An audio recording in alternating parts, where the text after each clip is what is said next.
untuk beribadah. Jadi pada zaman sekarang ini memang solusinya itu selalu mencari ilmu, mencari kajian, membaca, lihat Google, lihat YouTube. Karena sekarang itu banyak diperlakukan. Jadi misalkan kasus jumlatan di laut, pakai di laut ya, dibuat buku, satu itu untuk reklamasi, satu untuk penilaian, ada hasil penilaiannya apa? Bahkan kasus penembakan pemerintah, itu kasusnya mau melarikan mobil. Satunya lagi, karena mau dikeroyok sudah ditembak, abu-abu. Bahkan dulu kita dengar kasusnya Sambo seperti itu. Ini seolah-olah dibuat abu-abu. Nah, sehingga dengan menuntut itu, dengan kajian kita bisa berpikir jernih, ya, tidak mudah terprovokasi, tidak mudah membenarkan berita-berita bohong. Karena kita senantiasa berusaha mengkaji dan menuntut ilmu. Yang kedua, salat dan salam mudah-mudahan tersebarkan pada baginda Rasulullah Muhammad SAW. Bapak Ibu Saudara yang saya banggakan saya hormati, pagi hari ini kita mengkaji atau saya kasih judul Muslim Abu-Abu. Jadi Muslim Abu-Abu itu hitam tidak, putih tidak. Ya di antaranya hitam dan putih ya Abu-Abu. Blokor, Muslim blokor, Muslim blokor.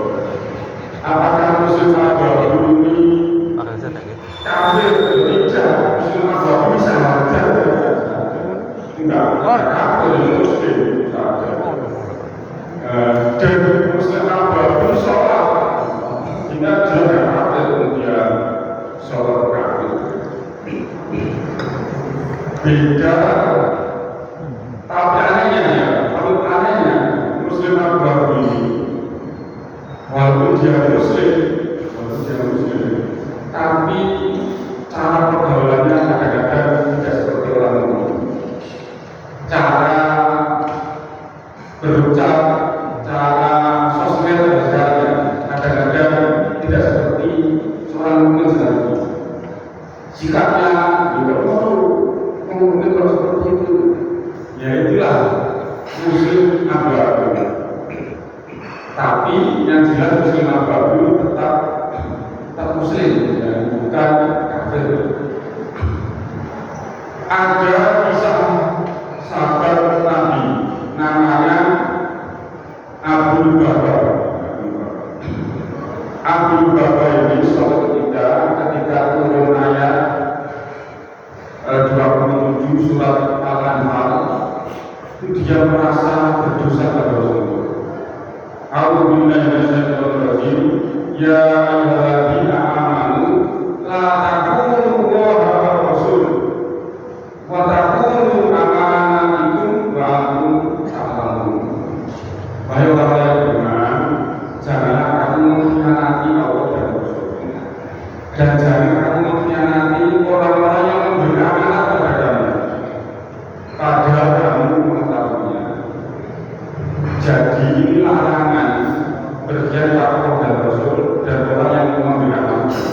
Dan Abu Bakar merasa mengkhianati Rasul. Karena apa?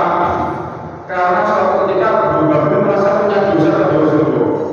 Pada waktu perang Tabuk, Abu Bakar itu diajak Rasulullah berperang. Tapi Abu Bakar itu tidak mau berperang. Kenapa? Karena Allah tahan. Berperang tidak saja berperang. Ketika dia berperang, sehingga ketika turun surat ayat ini, dia merasa berdosa. Dosa berarti dosa kepada Allah dan Rasulnya. Berdosa pada melakukan dosa otomatis dianggap mengkhianati Allah. Jadi orang melakukan dosa itu sama saja mengkhianati Allah dan Rasulnya. Begitu pun juga dengan Abu Bakar. Lantas apa yang dilakukan oleh Abu Bakar?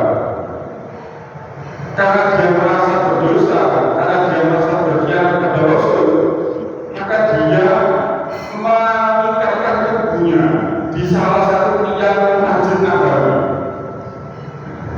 Nanti teman-teman tahu intinya. Kalau saya belum tahu, saya belum sana, saya kasih intinya. Jadi akhirnya istrinya justru menyatakan tubuhnya berkali di salah satu tiang Masjid di bagian Masjid Nabawi. Kemudian Abu Bakar berucap, saya tidak akan melepas ikatan ini kecuali aku sholat saja. Selama tidak sholat, maka saya tetap mengikatkan diri saya selamanya. Dan saya tidak akan mau dilepaskan ikatan saya ini kecuali Rasulullah yang melepaskannya. Itu hal ini. Dan benar dilakukan karena istrinya yang meminta Abu Bakar itu yang Masjid Nabawi. Bahkan ketika saudara-saudara Abu Bakar yang lagi sedang itu dipanggil oleh Abu Bakar, saudara kemari, saudara yang mau mendekat, saya nggak mau mendekat orang yang berdosa pada Rasulullah. Semakin tertekan dan berlangsung berhari-hari. Benar. Kemudian Allah turunlah surah At-Taubah ayat 100. Wa aqadu la tarafu bi dhunubihim khalaqu amalan sholihan wa akhara sayyi'an asallahu ayyatuba alaihim innallaha ghafurur rahim. Jadi ketika turun surat ayat ini, surat At-Taubah ayat 102 ini, kemudian Ummu Salamah itu istri Rasulullah mengumumkan dan memanggil Abu Bakar dari jadiannya. Abu Bakar, Allah sudah mengampuni dosa Abu Bakar. Karena sudah diumumkan ya. Kemudian sahabat-sahabat yang lain mendekatkan Abu Bakar, mau melepas ikatan Abu Bakar. Ya Abu Bakar selamat, Allah sudah mengampuni dosa-dosamu. Ketika mau melepaskan, Abu bilang, seperti sudah saya katakan sebelumnya, saya tidak mau dilepas kali ini kecuali Rasulullah yang melepas. Jadi anehnya sudah diampuni Allah ya, ketika mau dilepas pasti tidak mau. Akhirnya ya, besoknya ya, Rasulullah sendirilah yang melepas tali Abu Bakar. Kalau dihitung itu selama 7 hari mengingatkan dirinya di tiang di Masjid Nabawi. Kemudian dia ada sejarah setelah kejadian ini Abu Bakar ini orangnya luar biasa. Setiap kali ada perang dia selalu ikut sampai Khalifah Utsman. Bahkan ada yang mengatakan sampai Khalifah Ali dia beberapa umur yang panjang ikut berperang. Jadi tauhidnya luar biasa.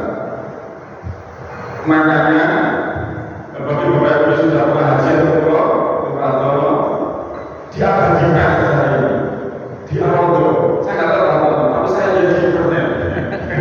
Saya lihat fotonya. Jadi salah satu tiang di Arondo ada 6. Salah satunya adalah Uswana At-Taubah. Ada tulisannya. Uswana At-Taubah Abu Bakar. Jadi tulisannya itu kayak loh, ya biasa. Kalau bacanya agak sulit karena campur-campur ya, ada atas bawah tidak harus total. Jawabannya Uswana At-Taubah Abu Bakar. Jadi salah satu tiang di Arondo itu disebut tiang Abu Bakar. Kenapa? Karena sejarah ini. Jadi mudah-mudahan kita semua nanti bisa ngobrol dan ngaji sehingga bisa menyaksikan itu di samping berdoa di Arondo. Kalau ini lebih membayar ya, oh ternyata dulu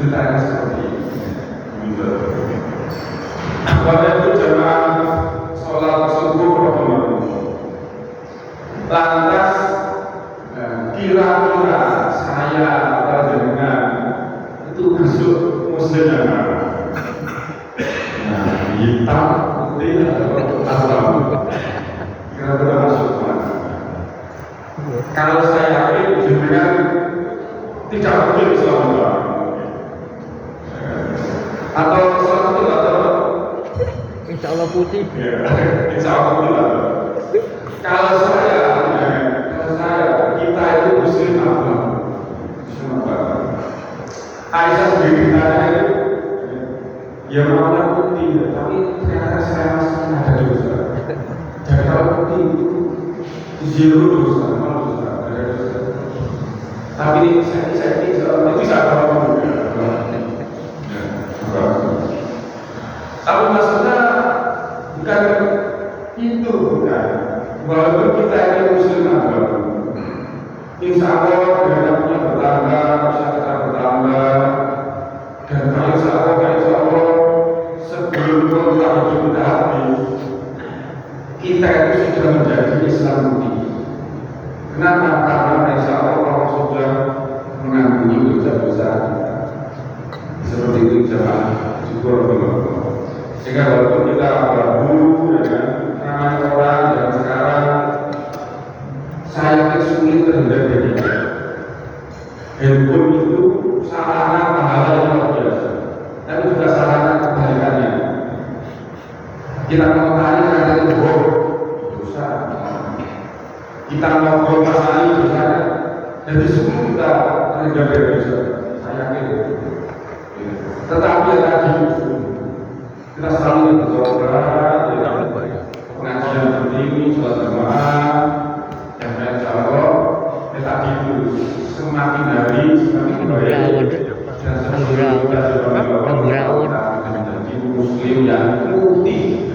Kok gangster gak kamu gue? Yang berikutnya jamaah teman-teman, bukan berarti kita itu sudah melakukan dosa, alhamdulillah. Namun kebalikannya, sebagaimana kesannya Abdullah bin Mas'ud. Abdullah bin Mas'ud itu mengumpamakan susah bagi orang mukmin itu seperti gunung yang ada di belakang kita, dan gunung itu meletus. Dan kalau gunung meletus maka akan menimpa pada kita. Pas aku mulai kecelakaan. Jadi kalau kita mau berbuat dosa, menurut Abdullah bin Mas'ud seolah-olah di belakang kita ada gunung besar yang mau meletus, dan kalau meletus akan kena. Mengkasum Itu orang itu memandang. Tapi kebalikannya kata Abdullah bin Mas'ud, orang munafik memandang dosa perumpamannya itu seperti seekor lalat yang hinggap di ujung hidung kita, dan kita dengan mudah mengusir lalat itu dengan satu jari. Jadi kalau ada lalat itu hinggap di hidung kita, gampang. Ini kipas tangan hiber. Jadi kalau ada itu dosa enteng itu kalau orang kalau sama-sama berhati-hati berupaya mungkin untuk tidak melakukan. Kalau sudah belajar ya seperti surat atau bayar nggak apa-apa tanpa syarat muslim mengganggu, tapi berusaha terus untuk menjadi muslim yang putih. Demikian ringkas yang bisa saya